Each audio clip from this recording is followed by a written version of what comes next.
이분이 어제 말을 꺼냈습니다. 대마도에 오기 전엔 규시 북쪽 항구에 있어 그 뒤 배 짓는 데로 옮겨졌었습니다. 거기 우리 백성이 있어. 많았습니다. 제가 본 곳에만 100은 넘었습니다. 흙 만지는 이는 가마에, 나무 다루는 이는 배 짓는 데로 남겼습니다. 그라는 이들도 따로 데려갔습니다. 배에 실어 보내거나 장사꾼에게 넘겼습니다. 함께 잡힌 식구도 갈라졌습니다. 작은 궤 쪽에 소금을 붓고 못을 박아 배에 실었습니다. 안에 무엇이 있어? 그 궤 쪽을 실어본 이에게 들었습니다. 사람의 코라하였습니다. 전공을 센다며 머리 대신 코를 베어 소금에 넣는다고 했습니다. 군사만이 아니라 백성도 그 셈에 들었습니다. 그 괴짝이 지금도 그 항구에 있어. 모릅니다. 제가 있을 땐 창고에 뒀습니다. 서 함장을 부르게. 창고 앞에 100명 넘는 조선인이 보입니다. 성에는 병력이 있고 관사에는 지휘관과 관리가 드납니다. 포로가 창고에 붙어있어 한 포는 못 씁니다. 어느 창고인지는 밖에서 모릅니다. 그럼 우리 군사가 들어가 한 채씩 열어야 하오. 아파치 2기가 성문만 막겠습니다. 백성을 다 빼낸 뒤 군성과 조선소만 없앤다. 민가와 가마는 건드리지 않소. 소금 넣고 못 박은 작은 괴짝도 쓰소. 안에 무엇이 들어있습니까? 식기만 하시오. 열기 마시오. 2기 다 뜰 수 있습니다. 남은 미사일은 이번 임무에서 쓰지 않겠습니다.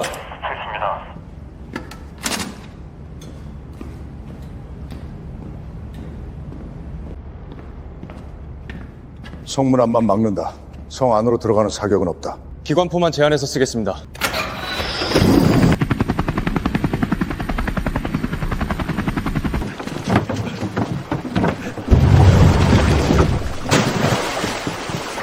지상 지원조 상륙했습니다. 저희는 해안선에서 부상자 후송만 합니다.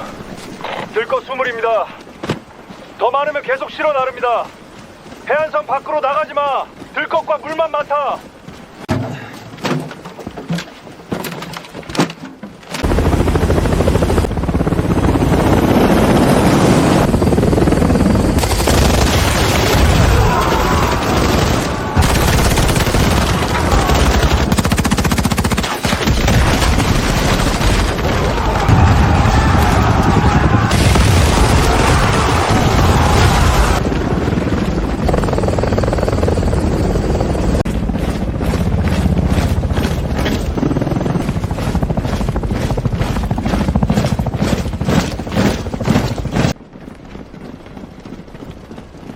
불부터 꺼라. 이자들과 문전은 따로 묶어라. 항구를 맡은 자가 누구냐? 이자부터 배에 올려라. 어르신, 조선 사람이요. 뭐라 하셨소? 조선 말이요. 예. 지금 조선 말을 하셨소? 예. 조선 수군이요. 데려가러 왔어.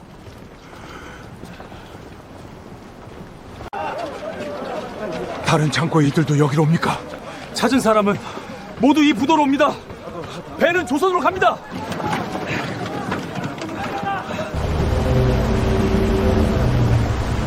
이게 뭡니까? 소금이 굳었습니다. 열어봅니까? 열지 마라. 그대로 내려놓아라. 저분부터 밖으로 모셔라. 묻지 마라. 장군을 불러라.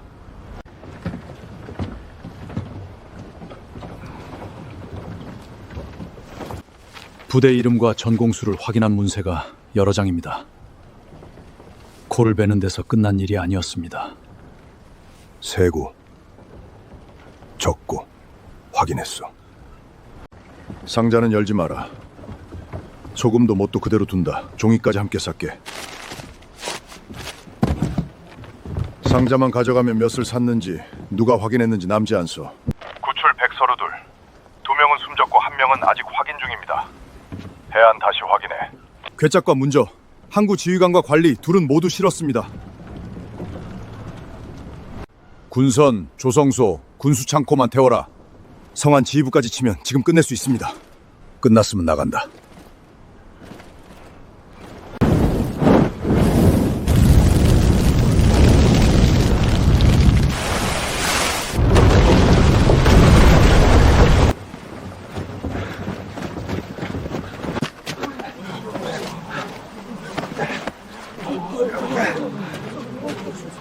고향은 어디시오? 진주였소. 그런데 거기 사람은 없을 것이요. 가마에서 7해, 진주에서 40년을 살았소. 끌려가기 전부터 도궁이었어. 흙만 만지면 손이 먼저 움직여. 그건 아직 그대로요. 남의 선소에 흙도 불도 있어. 쓸만한 흙이요? 소인은 모르요. 어르신이 보셔야 하오. 저 안에 뭐가 있는지 아나? 모른다. 그런데 아까부터 세고 있었다. 괴짝을. 아파치 2기 회수했습니다. 기관 포탄은 절반 넘게 썼습니다. 봉인 괴짝은 따로 실었습니다. 어르신, 그건 배에 바르는 흙입니다. 이거 어디서 나오? 저 뒤 산에서 나옵니다. 불씨는 있어. 그거면 돼요.